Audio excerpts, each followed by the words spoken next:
Hello and नमस्कार everyone. अगर आपका सोरासिस बार बार रिलैप्स हो रहा है या फिर वो बहुत स्लो रिकवरी में है तो आपको कुछ इंपॉर्टेंट विटामिन्स एंड मिनरल्स का ध्यान रखने की ज़रूरत है। ये डेफिशिएंट होंगे तो आपका सोरासिस रिलैप्स भी होगा और ठीक होने में बहुत टाइम लगाएगा। तो सबसे पहले तो इन विटामिन मिनरल्स का टेस्ट कराना है, जो है vitamin D, B12, iron, zinc and omega 3।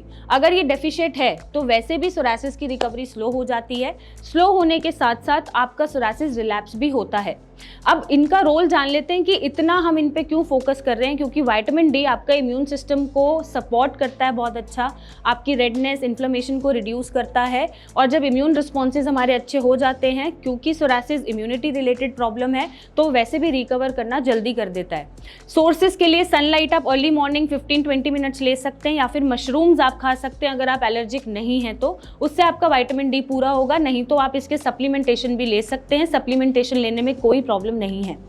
Next जो हमारा विटामिन है वो है विटामिन B12। विटामिन B12 एक तो फटीग भी कम करता है, नर्व हेल्थ सिस्टम को भी सपोर्ट करता है और आपके इम्यून रिस्पॉन्सेज को सपोर्ट करता है।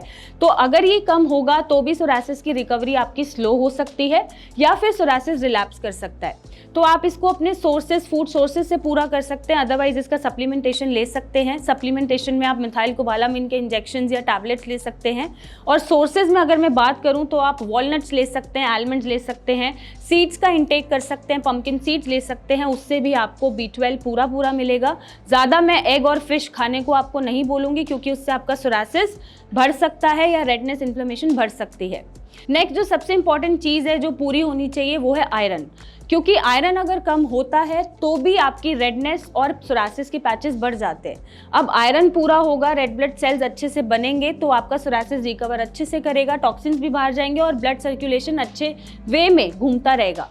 इसको पूरा करने के लिए जो सोर्सेज होते हैं हमारे, वो अनार होता है, अनार के सीड्स आप ले सकते हैं, अंजीर होता है, आप स्पिनच खा सकते हैं, ग्रीन वेजिटेबल्स खा सकते हैं, उससे आपको भरपूर आयरन मिलेगा। नहीं तो उसके सप्लीमेंट्स फॉलिक एसिड आप ले सकते हैं, उसमें भी कोई गलत बात नहीं है। नेक्स्ट जो हमारा सबसे इंपॉर्टेंट मिनरल है वो है omega 3 fatty acid. Omega 3 fatty acid inflammation को रिड्यूस करता है, आपके गट को सपोर्ट करता है और आपके इम्यून सिस्टम को भी सपोर्ट देता है।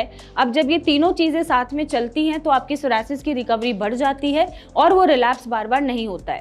सोर्सेज के तौर पे आप सारी सीड्स, जैसे फ्लेक्स सीड है, पंपकिन सीड है, शिया सीड्स है या सेसमे सीड है, सनफ्लावर सीड है, इनका मिक्सचर बना के आप इनको कंज्यूम कर सकते हैं। एवोकाडो ले सकते हैं, उसमें भी आपको मिलेगा और इसको इंटेक करना ज़रूरी है, क्योंकि आपका गट भी अच्छा होता है और आपका सोरासिस भी जल्दी ठीक होता है। नेक्स्ट जो सबसे इंपॉर्टेंट चीज़ है वो है विटामिन ई। विटामिन ई क्योंकि एंटीऑक्सीडेंट है, ये इन्फ्लेमेशन को कंट्रोल करता है, फ्री रेडिकल्स को कंट्रोल करता है, टॉक्सिन्स को बाहर भेजता है। अगर आपको चाहिए कि हीलिंग जल्दी हो जाए, रिकवरी जल्दी हो जाए, तो विटामिन ई का इंटेक आप कर सकते हैं। सोर्सेज में सीड्स में भी होता है वैसे तो, और जो भी विटामिन ई मिलता है वो एवोकाडो में भी मिलता है, ऑयल्स में भी मिलता है, तो आप इसका इंटेक कर सकते हैं। ऑलिव ऑयल में भी विटामिन ई है, उसमें आप खाना बना के खा सकते हैं और आपका सोरासिस जल्दी रिकवर होगा।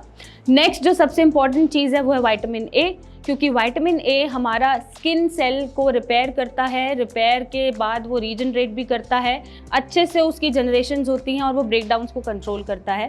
विटामिन ए अगर आपका भरपूर होगा तो आपका सेल रिपेयर अच्छा हो जाएगा, जिसकी वजह से जो न्यू सेल्स आएंगे वो बहुत अच्छे से आएंगे और सोरासिस रिलैप्स नहीं करेगा। सोर्सेज के लिए आप कैरेट ले सकते हैं, स्पिनच ले सकते हैं या बीटरूट ले सकते हैं। लास्ट जो सबसे इंपॉर्टेंट चीज़ है वो है जिंक। शायद मैं 2-3 विटामिन और मिनरल का मेंशन करना स्टार्टिंग में भूल गई हूँ, बट आप ये पूरी वीडियो देखेंगे तो आपको पूरी नॉलेज हो जाएगी।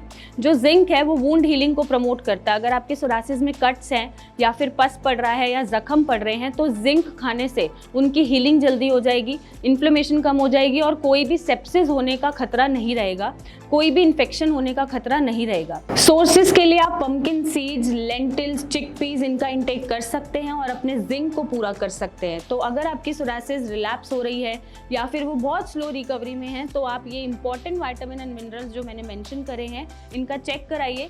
अगर ये डेफिशिएंट आते हैं तो इनको पूरा करिए, चाहे वो फूड सोर्सेज से पूरा करें, चाहे वो सप्लीमेंटेशन से पूरा करें, और आपका सोरासिस जल्दी रिकवर होगा और आपको ज़्यादा डॉक्टर्स के पास नहीं जाना पड़ेगा।